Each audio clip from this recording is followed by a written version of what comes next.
Assalamualaikum warahmatullahi wabarakatuh.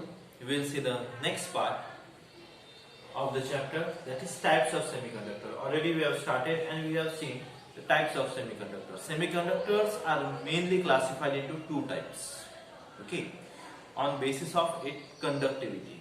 That is N-type semiconductor, intrinsic semiconductor and extrinsic semiconductor. Intrinsic semiconductor and extrinsic semiconductor. Intrinsic semiconductors are pure semiconductor. Intrinsic semiconductors are pure semiconductor. Complete mechanism and construction of intrinsic semiconductor we have seen in the last previous video. Now we are going to see the extrinsic semiconductor. But before that, we are going to deal with one term called as doping. Okay, what is doping? What is doping? Adding another element into intrinsic semiconductor. Adding another element into intrinsic semiconductors is called as doping. That is process of adding impurities in intrinsic semiconductor. It is process of adding impurities in intrinsic semiconductor is called as doping. That means we have a pure silicon or we have a pure germanium. In that we are mixing another element such as phosphorus, indium, boron, antimony, okay, etc. When we mix like this another element in that, then the characteristics of that semiconductor changes, and these extrinsic semiconductors are further classified into two types. The extrinsic semiconductors are further classified into two types. Semiconductors are mainly classified into two types. Which two types? Intrinsic semiconductor and extrinsic semiconductor. Intrinsic means pure. Extrinsic semiconductor means the semiconductor in which we add something, okay, another element, we add the impurities. That type of semiconductor is called as extrinsic semiconductor.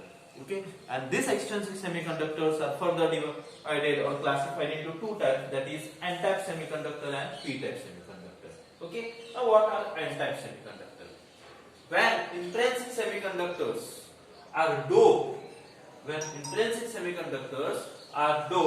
with pentavalent impurities, okay, such as phosphorus, arsenic, antimony, okay, phosphorus, arsenic, antimony, it is called as N-type semiconductor.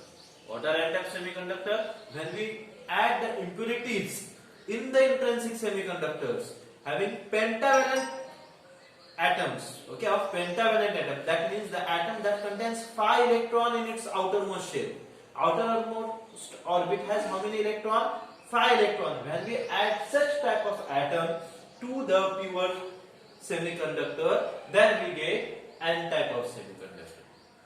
Now see, look here, this is a crystal structure of a silicon. Okay, in that what I did, the one silicon atom I had replaced by phosphorus. Okay, you can see the center one is phosphorus and the rest are silicon atoms. They are silicon atoms.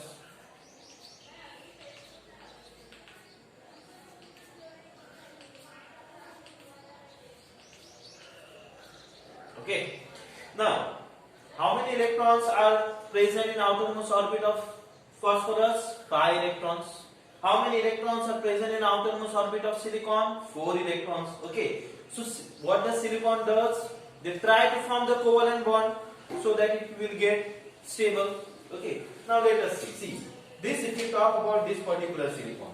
Okay. This silicon has 4 electrons in its outermost orbit. 1, 2, 3 and 4. It shares the 4 with another. Okay. 1. Okay. Then second, then third, okay, and here somewhere you will share 4. Okay, that will be the scenario of all the silicon atoms. If you talk about this silicon atom, okay, 1, 2, 3 and 4. These are 4 electrons of itself.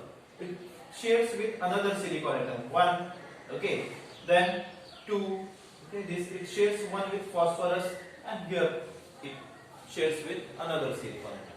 Now take an example of phosphorus. It has 5 valence electrons, so it makes a covalent bond with its 4 valence electrons, and 1 electron remain attached to the parent atom of phosphorus itself. Got it? So let us see the 5 electrons of phosphorus, 1, 2, 3, 4, and this is one extra electron. Now the 4 electrons of phosphorus are bonding with the silicon atoms. See, this atom has bonded with this silicon atom. This electron has bonded with this silicon atom. This electron has bonded with this silicon atom. This electron has bonded with this silicon atom. This electron has bonded with this silicon atom. So 4 electrons of phosphorus bonded with the neighboring silicon atoms. You can see this has bonded with this silicon atom. This has bonded with this silicon atom. This electron has bonded with this silicon atom, and this electron has bonded with this silicon atom. So 4 electron has made the covalent bond, but there is one extra electron which is still remaining in the outermost shell of the phosphorus. Okay, it is remaining in the outermost shell of the phosphorus, and it is attached to the phosphorus. Now, when we add the phosphorus, we does not add just single atom of phosphorus. We add n number of atoms to the silicon. Okay, we add in certain amount, certain grams. Okay, so there are n number of atoms of phosphorus. So we get such n number of electrons, extra electrons, and this extra electron rest near the conduction band. They participate in conduction band. And what happens now? It is an extra electron. Okay, and that electron also wants to get stable. So what it will do? See how the electricity gets conducted. This electron will try to push another electron. What does this electron will do? It will try to push this electron. Then this electron will occupy this position, and this electron will become free. Now this electron will become free. Okay. Same way, when this will get free, it will try to push another electron. Now this electron will get free. Okay, and this electron will take this position. So this process goes on. This is continuous process. So what are moving here? Electrons are moving. Okay, so what are majority charge carriers here? Electrons are majority charge carriers. Okay, and as the charge on electron is negative, so such semiconductor is called as N type of semiconductor. Got it?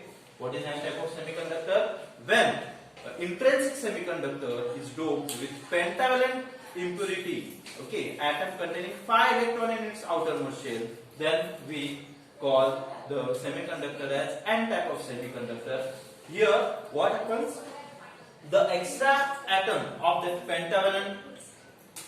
extra electron of pentavalent atom, such as phosphorus, it is free.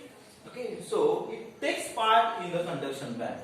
Okay, and the current which flows, the conductivity which is present in this N-type semiconductor, it is only because of this extra electrons. Okay, a number of pentavalent impurity which we add. Okay, now here we have taken example of phosphor. We have added phosphor in the silicon.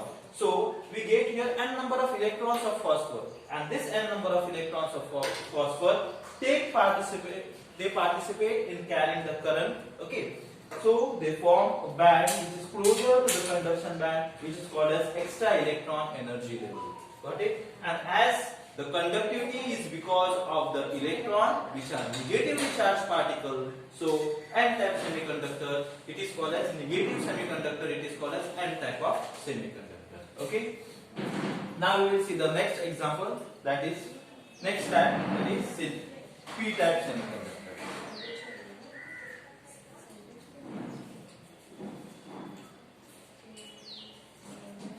Now, when intrinsic semiconductor is doped with trivalent impurities, okay, when intrinsic semiconductor is doped with trivalent impurities such as boron, aluminum, indium, then we get P-type semiconductor. Got it? What is P-type semiconductor? When intrinsic semiconductor is doped with trivalent impurities such as boron, aluminum and indium, etc., then it is called as P-type semiconductor. Now see, this is a crystal structure of silicon. In that, I replace a silicon atom with a boron, And if we say the outermost shell of the boron, it has only 3 electrons. How many electrons? 3 electrons. Okay. Now, as other silicons makes bond with the rest of silicon, now we will talk about the boron. Okay. Now see, boron has 3 electrons in its outermost shell. So one electron has made covalent bond with this silicon atom. One electron has made covalent bond with this silicon atom, and another electron has made the bond with this silicon atom. Now here there is no electron. Okay, so this bond is just a half bond, we can say, because this silicon has shared one electron with the boron, but boron has no extra electron to share with this silicon atom. Got it? See, one electron of boron has made covalent bond with this silicon atom. One electron of boron has made bond with this silicon atom, and one electron of this boron has made bond with this silicon atom. And now boron does not has an additional electron to make the covalent bond with this silicon atom. So there is a deficiency. There is a deficiency or vacancy of electron. Here there is a deficiency, lacking of electrons. Okay, near the boron. So when we add a boron to a silicon, we does not add a just single atom of a boron. We add n number of atoms. So we get such n number of deficiencies of electron, and this deficiency of electron is called as hole. Okay. Now what happens? See, as there is no electron, so there is lack of negative charge there. As there is no electron, so that much amount of positive charge is created, is developed here. Okay, and this electron is closer to that. So what this electron will do? This electron will jump here. Okay, this electron will jump here. Now here there is a deficiency of the electron. Okay, now what will happen? This electron will jump here. Now here there is a deficiency of electron. Now this particular electron will jump here. So the holes start moving. The positive charge start moving in the opposite direction. Got it? What happened? Here there was no electron. So the neighboring electron, which is closer to it, it get attracted towards positive charge because opposite charge attracts each other. Okay. Now here it is an electron which is negatively charged particle, and here there is no electron. That means that much amount of positive charge is there. So this electron gets jumps to here. Okay. Now here there is a vacancy. So neighboring electron will jump here. So here now the vacancy has shifted. That vacancy is called as hole. Okay. Now the vacancy is here. So next electron will jump here.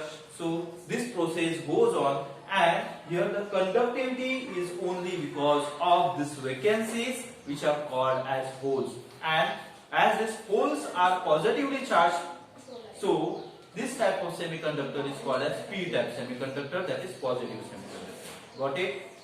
What is p-type of semiconductor? When we add impurities to intrinsic semiconductor, trivalent impurities to semiconductor, intrinsic semiconductors such as boron, aluminum or indium, then we get p-type of semiconductor. Okay. Now see here, when we add boron to the silicon, so what happens? Boron has only 3 electrons in its outermost shell.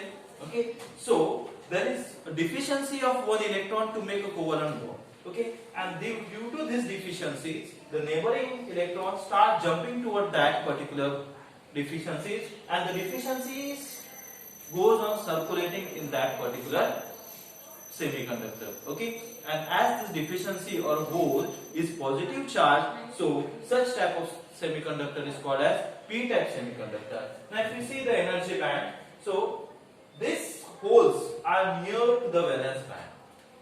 Okay.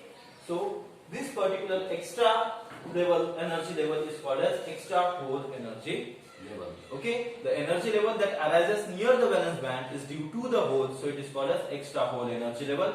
Whereas in n-type semiconductor, the extra energy level which arises due to extra electron, it is near to the conduction band, so it is called as extra electron energy level. Okay, the distinguish between p-type and n-type semiconductor can be asked what is the main point.